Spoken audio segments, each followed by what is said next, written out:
Hello viewers, আমি Faisal Ahmed Faisal tips and tricks এর পক্ষ থেকে আপনাদের স্বাগতম। তো আশা করি আপনারা সবাই ভালো আছেন। আজকে আমি আপনাদের জন্য আরো একটি সাইবার সিকিউরিটি রিলেটেড ভিডিও নিয়ে আসছি, আর সেটি হচ্ছে সেকেন্ড হ্যান্ড ফোন কেনা কতটুকু আপনার জন্য সেফ।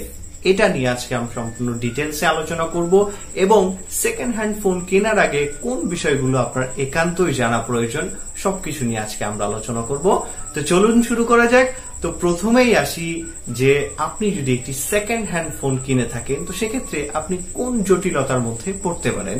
তো প্রথমেই আসে হচ্ছে চোরাই ফোন। আপনারা অনেকেই আছেন যারা মূলত বিভিন্ন ব্র্যান্ডের ফোনগুলো কিনে থাকেন সেকেন্ড হ্যান্ড বা অন্যর কাছ থেকে কিনে থাকেন, বা অনেকেই এমন লোক আছে যারা রিকোয়েস্ট করে যে আমার এখন ইমার্জেন্সি টাকার প্রয়োজন, আমি আমার ফোনটি বিক্রি করব। তো সেক্ষেত্রে আপনারা অনেকেই কিন্তু কম টাকায় ভালো মানের ফোনগুলো কিনে ফেলেন। তো সেক্ষেত্রে কেনার পরে যে জটিলতা হতে পারে সেটি হচ্ছে, ধরুন আপনি যার কাছ থেকে ফোনটি কিনলেন, তো এই ফোনটি সে কোথা থেকে চুরি করে আনলো বা যে কোনো ভাবে আনলো।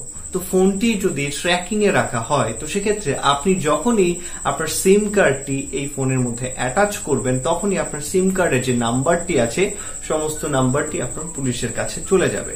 তো সেখান থেকে তারা আপনাকে ট্র্যাকিং এ ফেলবে এবং ট্র্যাকিং এ ফেলার পরে আপনি যেখানেই থাকেন না কেন আপনার ফোনটি যদি অ্যাক্টিভেট করা থাকে তখন আপনাকে অ্যারেস্ট করবে এবং আপনি কি ফোনটা চুরি করেছেন বা আপনি কি ফোনটা আসলেই কিনেছেন এটা কিন্তু তখন তারা জাজ করবে না, জাস্ট আপনাকে তুলে নিয়ে যাবে।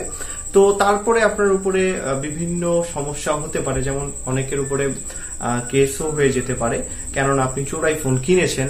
এখন পুলিশ আপনার কাছে জিজ্ঞাসা করবে না যে আপনি কোথায় ফোনটা পাইছেন, জাস্ট আপনার কাছ থেকে ফোন পাইছেন, তার মানে হচ্ছে আপনি হচ্ছেন চোর। তো সেক্ষেত্রে অবশ্যই সেকেন্ড হ্যান্ড ফোন কেনার আগে অবশ্যই যাচাই বাছাই করে কিনবেন ফোনটি চোরাই কিনা।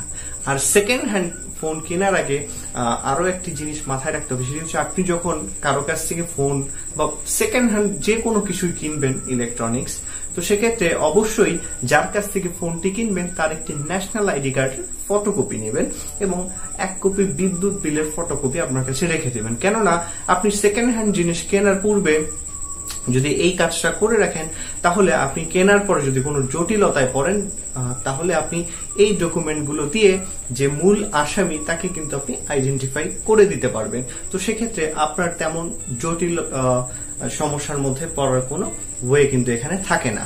আরো একটা বিষয় সেটা হচ্ছে ফোন বা ল্যাপটপ যখন আপনারা কিনবেন তখন অবশ্যই যার কাছ থেকে ফোন বা ল্যাপটপ কিনছেন তাকে বলবেন যে আপনি যে দোকান থেকে কিনেছিলেন সেই দোকানের থেকে আপনাকে যে রিসিপ্টটা দিয়েছে সেই রিসিপ্টটা আপনাকে দেওয়ার জন্য। কেননা আপনি সেকেন্ড হ্যান্ড ফোন কিনে থাকলেও আপনার কাছে যদি রিসিপ্ট থাকে, আপনার কাছে ডকুমেন্ট গুলো থাকে, তখন কিন্তু আপনি কোনো আইনি জটিলতায় পড়বেন না।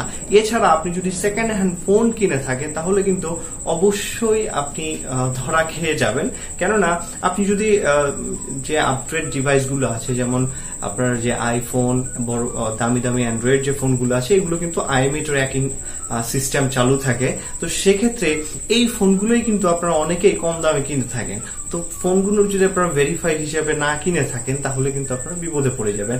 আর আপনারা এই ফোনগুলো মূলত 5, 10, 12 হাজার এরকম টাকা কিনে থাকেন। তো সেক্ষেত্রে যদি আপনার এই ফোনটি চোরাই হয় আর আপনি যদি ধরা খান তো আপনার এই 10-12 হাজার টাকার থেকে অনেক গুণ টাকা পুলিশের কাছে চলে যাবে। কেননা আপনার যখন এই ফোনটি আপনার কাছ থেকে পাওয়া যাবে আপনার অবশ্যই আপনার নামে একটি মামলা তারা দায়ের করতে যাবে। তো এই মামলা ঠেকানোর জন্য আপনাদের 1 থেকে 1.5 লক্ষ টাকা চলে যেতে পারে।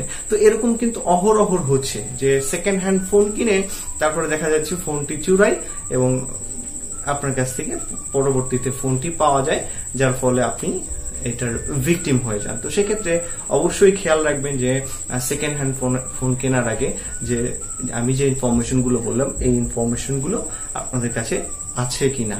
যদি যার কাছ থেকে ফোনটি কিনতে চাচ্ছেন তারা যদি এই ইনফরমেশন গুলো আপনাকে দিতে রাজি হয় তাহলে অবশ্যই ফোনটি কিনবেন। আর যদি তারা বলে যে না এরকম কোনো ইনফরমেশন আপনাকে দেবে না তাহলে অবশ্যই ফোন কেনা থেকে বিরত থাকুন, কেননা এই ফোনের মধ্যে ঘাপলা থাকে। আরো বিভিন্ন জটিলতায় পড়তে পারেন এই ফোন দিয়ে যদি কোনো ক্রাইম করা হয়ে থাকে আগে, তো সেক্ষেত্রে আপনি যদি ফোনটা কিনে থাকেন আপনি কিন্তু এটার দায়ভার আপনার নিতে হবে।